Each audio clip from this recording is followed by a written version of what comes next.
Welcome to CoB, Conversations on the Business of Brands with Sudeep Chawla and Sharvana Raghavan.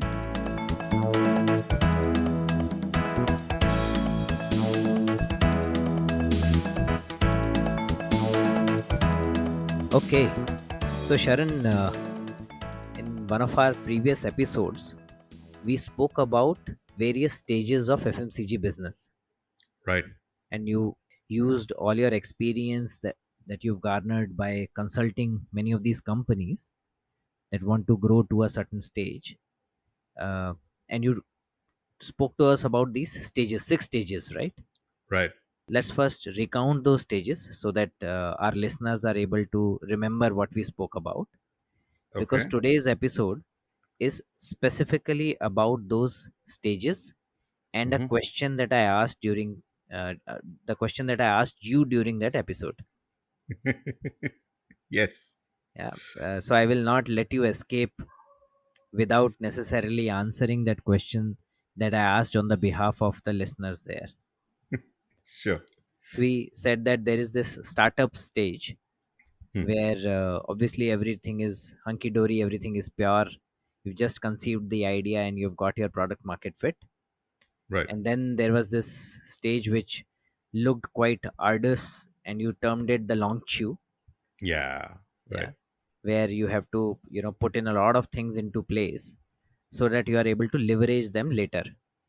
Right. Yeah, and then you get to what we called as acceleration stage, which is where you start seeing the pull for your brand, and your investments start bearing fruits, and hopefully your ROIs become significantly better, your margins become better. Right. You start becoming what we call as brand.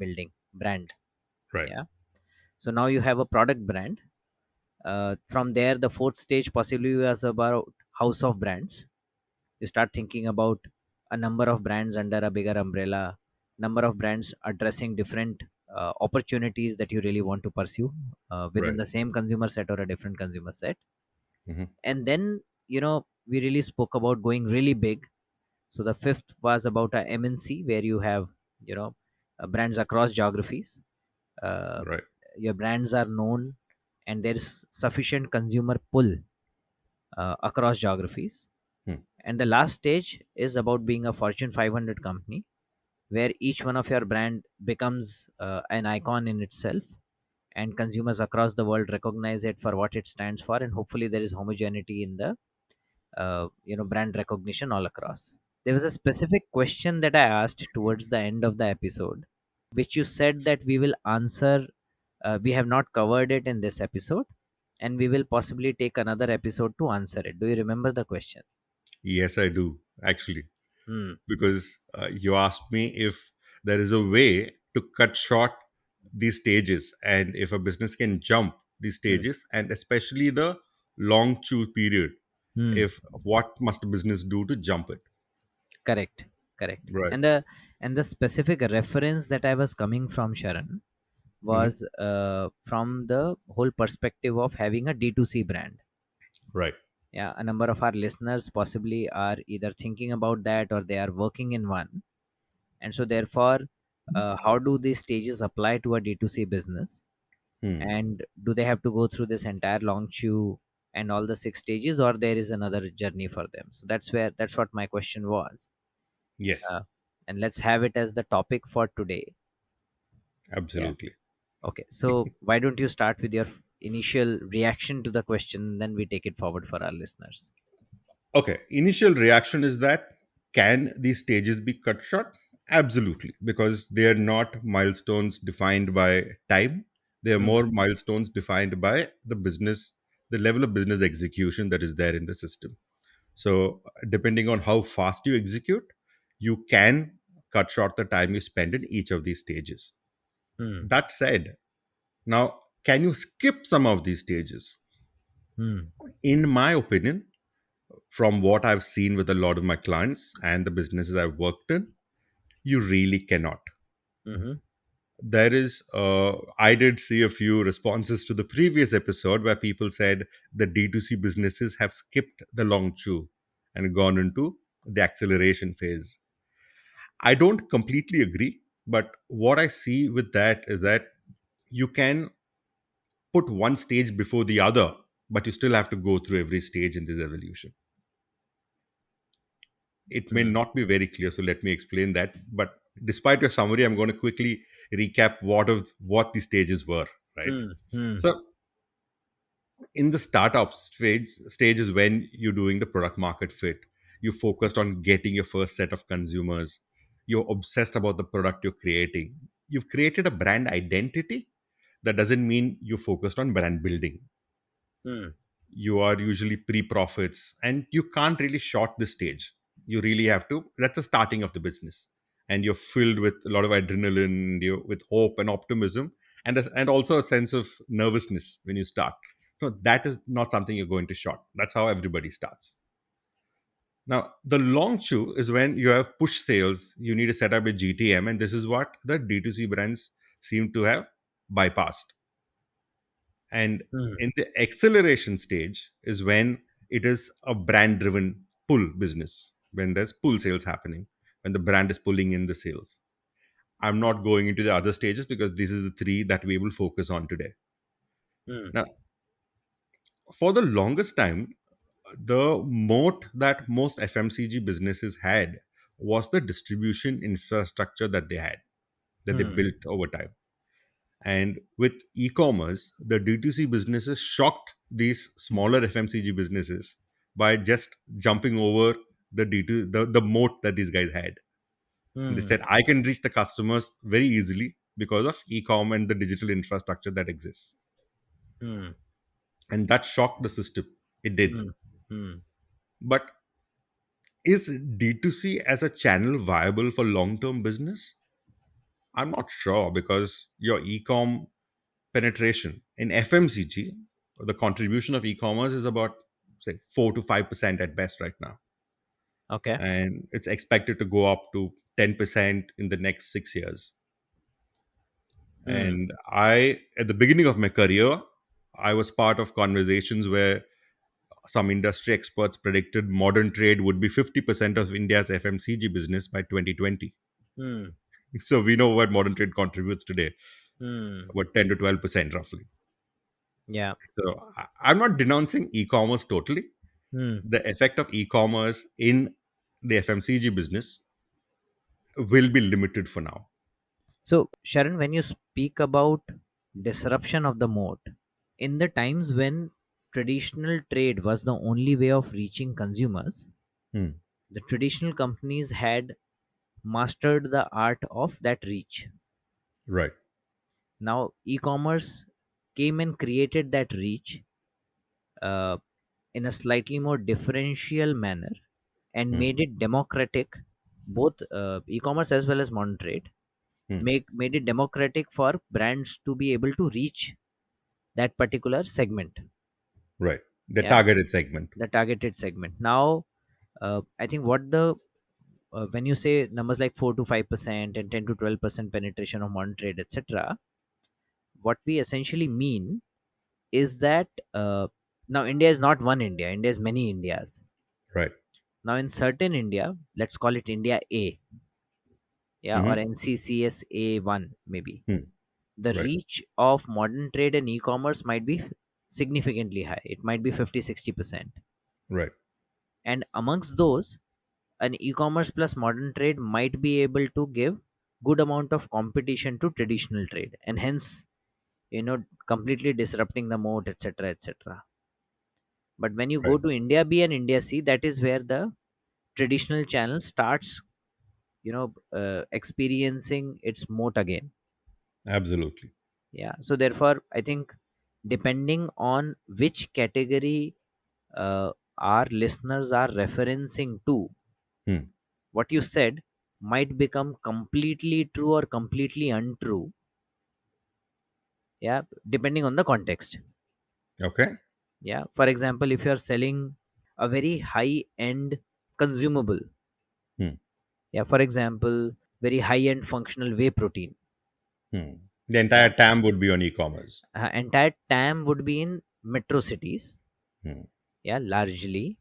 And therefore in metro cities, therefore I have great reach for e-commerce and modern trade, so I can survive without traditional trade Right. from a reach perspective. Hmm. True. But I like the second point that you were making, Sharon, and I think you should build upon this a bit. Reach these channels might be able to give, but when the brand starts becoming better, the ROI is significantly different in the case of traditional as well as modern trade. Exactly. Yeah, Exactly. and just elaborate on that point a bit, Sharon, the ROI bit. See, the whole point of ROI and the ROAS that's going on today is Hmm. that the system is engineered to make you spend more money for the same business.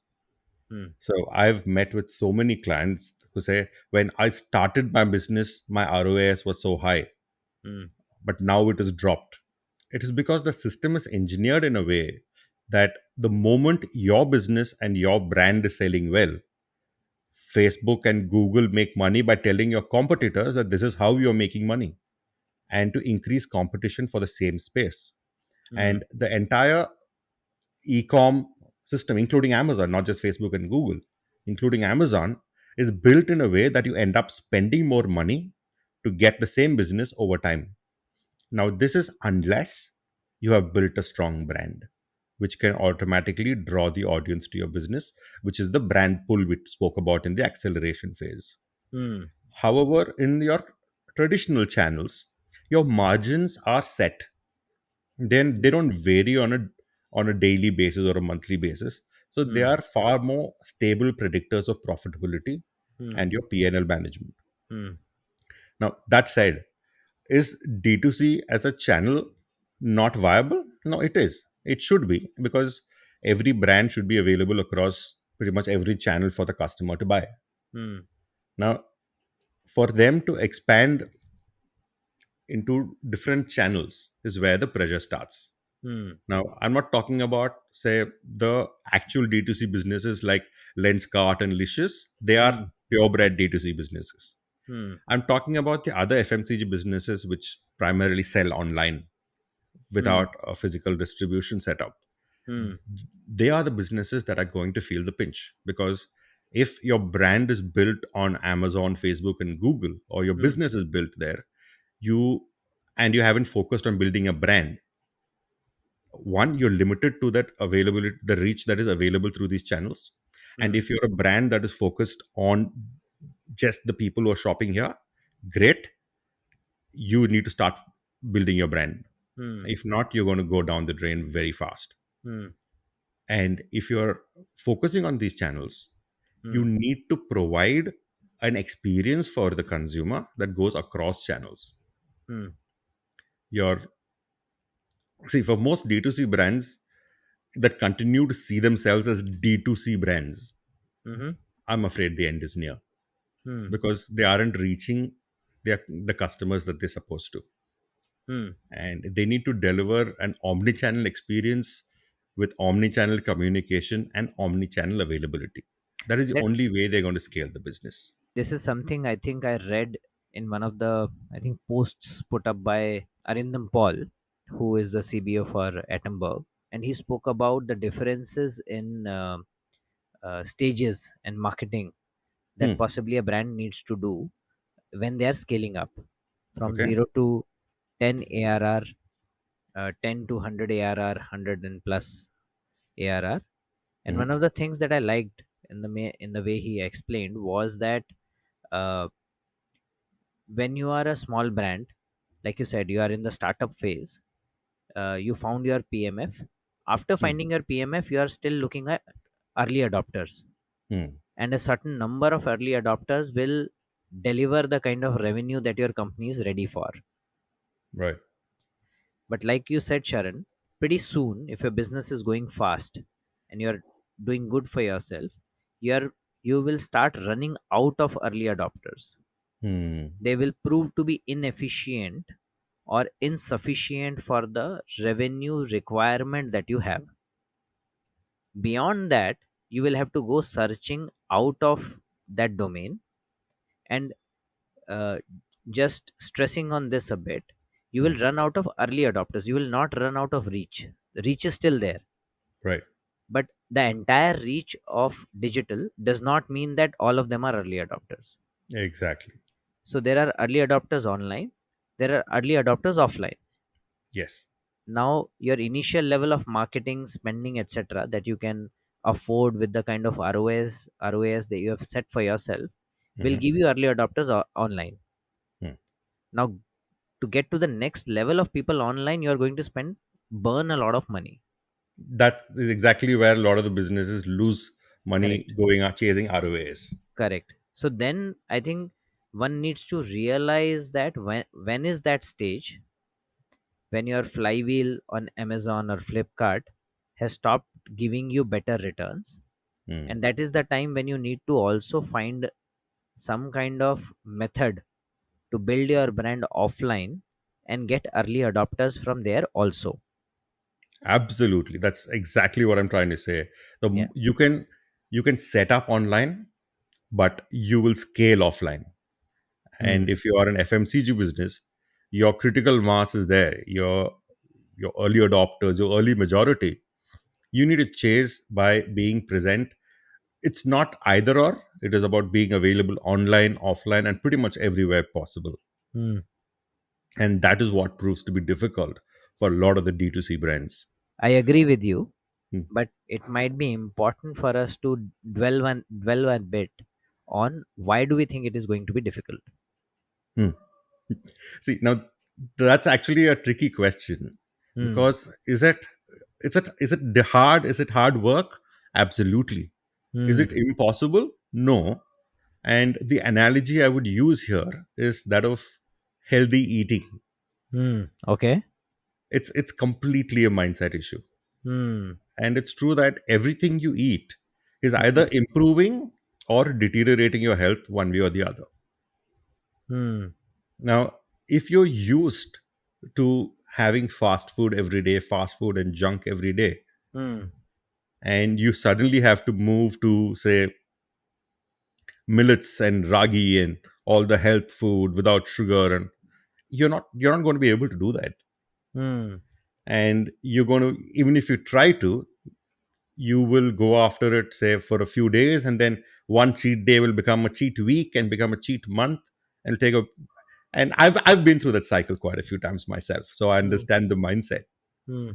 And that's the same thing that happens to a lot of the D2C businesses, Hmm. because they have tasted revenue acceleration by skipping the long chew. Now, putting that money back into distribution requires patience, because that is not going to give you rewards at the same pace as what you've been used to. Hmm. It's going to take time to build the infrastructure and the distribution. There's going to be hard negotiations with the distributors. You're going to train salespeople.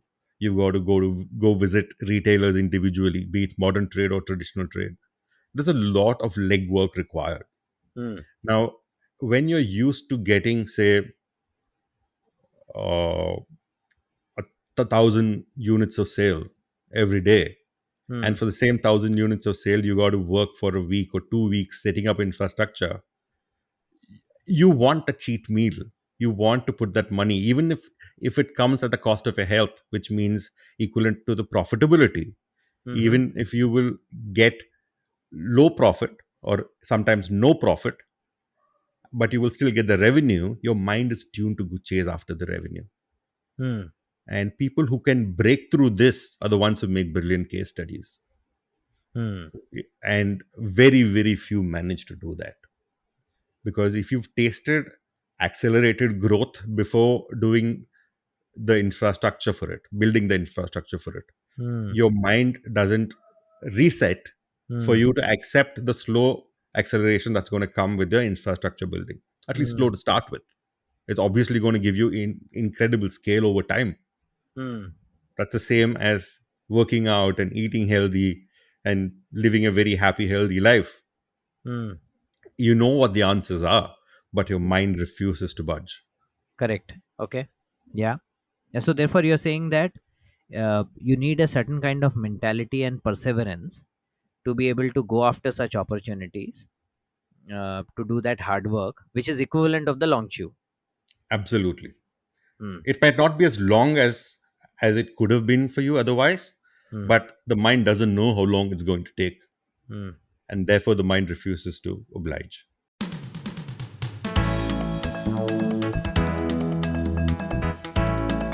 Thank you for listening to CoB, Conversations on the Business of Brands with Sudeep Chawla and Sharvana Raghavan. Subscribe and learn more at cobcast.net. That's CoBBCAST.net.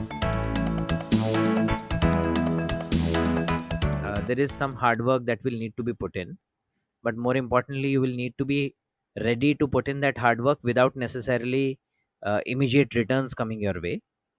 Yeah, Right. but that will set you up for the sustainable growth, profitable growth later on. Absolutely. Okay, fair. What after that? So, what after that? Now, if you manage to do that, Hmm. then you go back into the FMCG evolution. Hmm. You go Hmm. back into the acceleration phase, but this time with a lot better health of business, and you're primed for growth. And then you Hmm. go through the full evolutionary cycle. And if you've done the hard yards, then you can go through it pretty fast. Hmm. But if not, there is a very, very imminent fork in the path. Okay, what is that? So the advantages that the D2C brands had was basically two. One was the liquidity that they had from the investors. Mm-hmm. And two was that the niche segments, at least until recently, were seen by the larger FMCG businesses as too small to address at scale. So a lot of the micro niches were let alone by the large businesses. So they were basically vacant spots. Hmm. Hmm. But that's changing now. So larger companies are either acquiring these first mover brands like ITC by Yoga Bar, Soulful by Tata's, Hmm. Hmm. Beardo by Marico.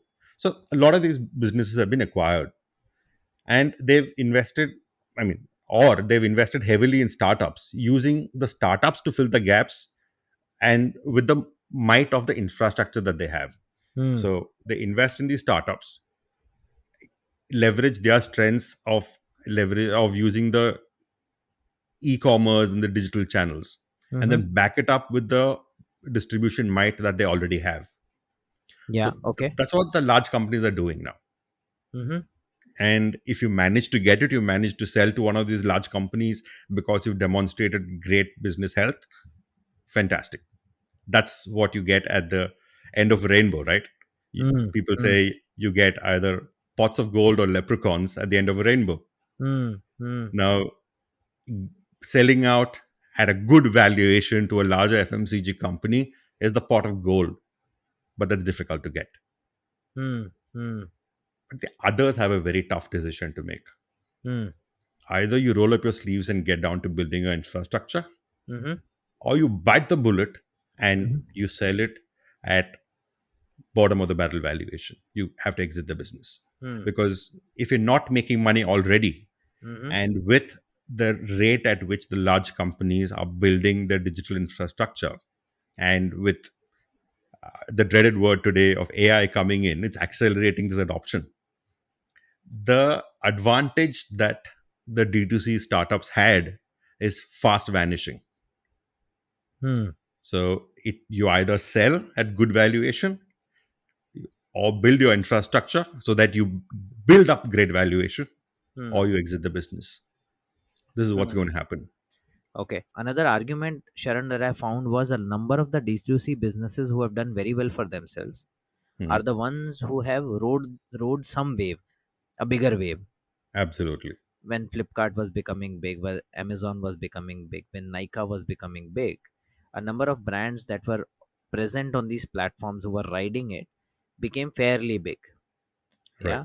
One of the caveats, therefore, I would want to put to what you're saying right now is that uh, we none of us are foretellers or fortune tellers, but if there is another wave that dramatically changes the number of early adopters on e-commerce, yeah, and creates a significant amount of reach differential, Hmm. then who knows, the runway for just being a D2C brand might become longer. Yeah. It could, yeah. Yeah. and therefore you could delay your long chew stage, your brand building stage a little bit. Mm-hmm. uh, but at one point in time you would feel the need to build your brand Mm-hmm. and possibly build offline distribution. Now, Sharon, after we have you know given this hypothesis to our listeners, Mm-hmm. I have the flip question for you. Okay. Yeah, one is about big companies investing into startups or buying, etc. Mm-hmm. But you also see almost every FMCG worth their salt, Mm-hmm. or any big company worth their salt, getting into D2C brands themselves. Yes, that's true. Yeah, now they have been through the long queue, they already have the moat. Now, what do you think their thinking is when they're going this way? See, there are, I'd say there are two kinds of people who do this, or Mm-hmm. the two kinds of D2C brands from established FMCG businesses that I've seen. Mm, One is primarily because they had FOMO. The entire world was talking about D2C brands taking over the world. mm, And suddenly, without too much thought, a lot of the FMCG businesses ended up launching their own D2C brand. Now, mm, it beats me why, when you have uh, a reach of a certain amount, a few lakh stores, why would you not leverage that for a brand you're launching? mm, It really did make too much sense. And mm, see, D2C as a channel must be optimized for all FMCG businesses. mm, But D2C as a strategy, I think it's past its due date. It's gone. mhm, D2C cannot be a strategy for building business in FMCG. mm, Now, the other kind of FMCG businesses that I see launching brands is that they've adapted to this fail fast mechanism. mhm, Now, earlier, when you do your consumer research for innovation and you test the product and you wait for your results to come in, it's 18 to 24 months easily for the FMCG businesses to launch a new brand. mm, Now, they are short circuiting that innovation, what do you say, timeline by being fast to market, even at the cost of business, as a even by selling products at a loss, because they're not optimizing for production yet. They're saying, I've got a product I want to launch. The brand seems to have resonance. There seems to be a need. I'm going to test it by D2C. mm, So you don't invest too much money. You are still out, sometimes even outsourcing the production for established FMCG companies. You have a vague timeline saying, if I hit a certain critical volume, my PNL will start making sense. But right now, I know I'm selling it at a loss because I want to test my price point. I want to test if the product is working. I want to test if my proposition is working. Is my innovation worth its salt? mm, Now, that is a reason why a lot of the large FMCG businesses are using D2C channel as a testing phase for the business. mm, mm. Okay, fair. Now, Now, I want to go back to the other point you made about Mm, riding a wave. I know you're the you're the person, the voice of hope on the podcast, mm, on CoB. But I want to caution people who wait for that wave, right? mm, mm, Because these waves, as much as we can't predict them, we mm, also cannot expect them. mhm, Now, if you see the businesses that did well during the wave that we saw, the digital wave and the COVID lockdown phase, mm, a lot of businesses did well because of lack of options the consumer had, the mm, lack of option the consumer had. But very few of them translated into building brands. mm, For example, Mama Earth has built a strong brand for itself. It mm, started early, rode the digital wave, amplified it during the COVID lockdown phase, mm, leveraged all the goodwill they'd built, all the infrastructure they'd built by then, and mm. now they're expanding into retail. Yeah. Now, I can't think of too many brands that did businesses that did well, that Mhm, have strong brands despite the growth that they had. mm, mm, mm, So it is, while it is great to have the chance to ride a wave, that can't be a strategy. That's a strategy of hope. If you're willing to ride the wave, waiting mm, for a wave, mm, unless you can preempt a wave, you got technological advantage. That's mm, a different case. That's a 0 to 1 philosophy where It's a one in a million chance. Yeah. I'm not talking about them at all. But Yeah. for the regular FMCG businesses that are running today, Hmm. be it healthy snacks or any kind of indulgent snack that's happening, Hmm. waiting for a wave cannot be the answer. Yeah. No, no, of course. I didn't mean that you should plan or hope for a wave. Uh, but waves are actually freak phenomena that actually are not controlled by any of the players themselves. Exactly. They could possibly a beneficiary, or have somebody, or could be or they could be somebody who is at the wrong end of it. You don't know which way the wave will turn, but everybody hopes that they'll be on the right side of the wave. But to ride the wave, you have to be in the waters. So, and I think that's also one of the things that larger FMCGs hope for, that while being in D2C space gives them a little bit of PR, some kind of shareholder advantages, gives them a fail fast, try fast, fail fast mechanism of going about their innovation. Yeah. And Right. of course, gives them an omni channel experience for some of their digital savvy consumers. And who knows, a wave might make it big someday. Absolutely. Hope is always there. Hope is always there. Correct. Correct. Okay, excellent. I think this is an interesting one. Honestly, I don't fear to admit that I'm little out of depth uh, on this specific topic of D2C per se. Uh, whatever I say or whatever I absorb is just basis whatever I've read about this topic or heard some of the other people say on different podcasts. Uh, but this was a question which was rankering in my mind for some time, and thank you for putting this together, Sharon. I think it at least solves my doubts. I'm hoping some of the listeners would benefit from it as well. uh, Hopefully, yeah. yeah, some of the core things I would possibly leave everybody behind, from what I gathered from your hypothesis or your supposition, is that number one, uh, the six stages to brand building within FMCG are stages which any business would have to go through One way or the other. one way or the other. You can't skip a stage. Right. What you can do, however, rush through some of them if you meet the objectives which that stage is meant for. So the stage is not determined by the time spent in it. Stage is just a milestone that you are supposed to reach before you get to the next flywheel of your brand or your business, right? Right.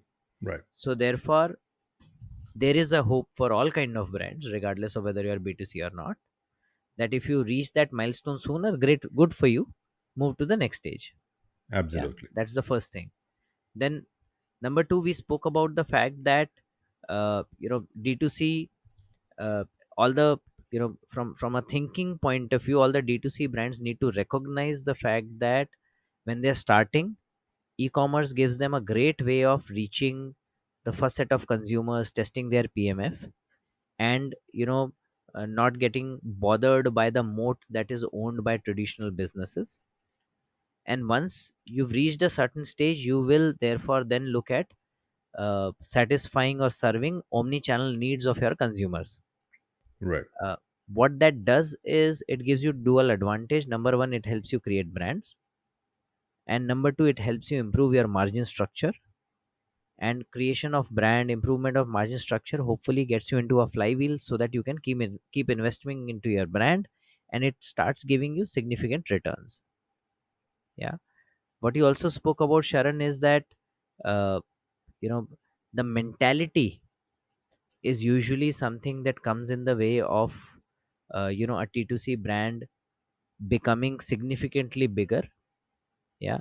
So if you are stuck with this mentality of just being a D2C brand, you will therefore hit some kind of a glass ceiling. Right. And that is where we see a lot of the D2C businesses start losing money, and Mhm. therefore then they are forced to sell to larger businesses a number of times. Um though I must admit that a number of cases that you spoke about might not have reached that stage, and they sold off for a very different reason. Right. uh, They are usually called the strategic acquisitions, Correct. strategic partnerships, in fact, Partnerships. where Yeah. the founders continue to stay engaged in the business despite being acquired. Correct. And they might have found some kind of synergy with the acquiring company. Right. But the moot point that you were making was that if you go in with the mentality of remaining a D2C brand, then you will not be able to cross a certain barrier. Right. Yeah. So therefore, you need to get over that mentality, get into therefore the long chew deliverables, and then revitalize your business to achieve the next higher levels. Absolutely. And once you break open that mentality, once you've gone through that long chew, it might not be very long for you, but then you have joined the balance omni-channel FMCG businesses, and you have given yourself an opportunity to really become as big as some of these other businesses that have existed for some time now. Yeah. Wow. And last but not the least, we also spoke about the fork in the road from a larger FMCG point of view. The larger FMCGs are also looking at this space, are also participating in this space from a point of view of number one, trying to launch some products, see whether they work with the consumers. They are also testing their PMF, and this seems like a slightly easier and faster way of doing recursive thinking and testing on their products. Uh, and you will therefore see many of them participating in this space and utilizing the advantages that e-commerce and modern trade etc offer to them. Yeah. And therefore, Sharon, can I ask you, what is your final advice if I am a startup founder? Hmm. What's your final advice to me? One line advice. At which stage are you at? I am at the startup stage. Go through the rigmarole of building infrastructure, build your brand to be omni-channel, expect to serve omni-channel customers, and you're fine. Do not define your brand by a channel. It needs to be far bigger than that.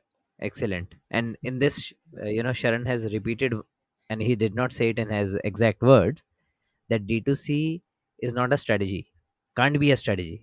So, therefore, if you think D2C is going to be your strategy, then there is a problem. D2C is a phase that all businesses have to go through, and you outgrow that phase possibly sometime or the I'd later in still your call it a lifespan. channel. You could continue to exist in the D2C channel, Yeah, just of that course. that can't just define your business. Business. Correct. Okay. Mhm. Excellent. I think those are some important points for many of our listeners to consider. Should any of you choose to disagree or have a different point of view, please feel free to write to us on any of the channels. Reach out to us on LinkedIn, or you can leave it in the comments, and we'll be very happy to one, receive your feedback, and number two, possibly do another episode where we could either clarify or maybe build in your uh, points or your comments into a little more nuanced and a refined stance that we might have. We will also leave behind a form in the show notes in the comments, and therefore you could use that form to one, give us your reactions, any comments or suggestions that you have, and give us a little bit of idea about yourself so that we could address your queries better in the next episode. On that note, thank you very much, Sharon. Thank you, Sudeep.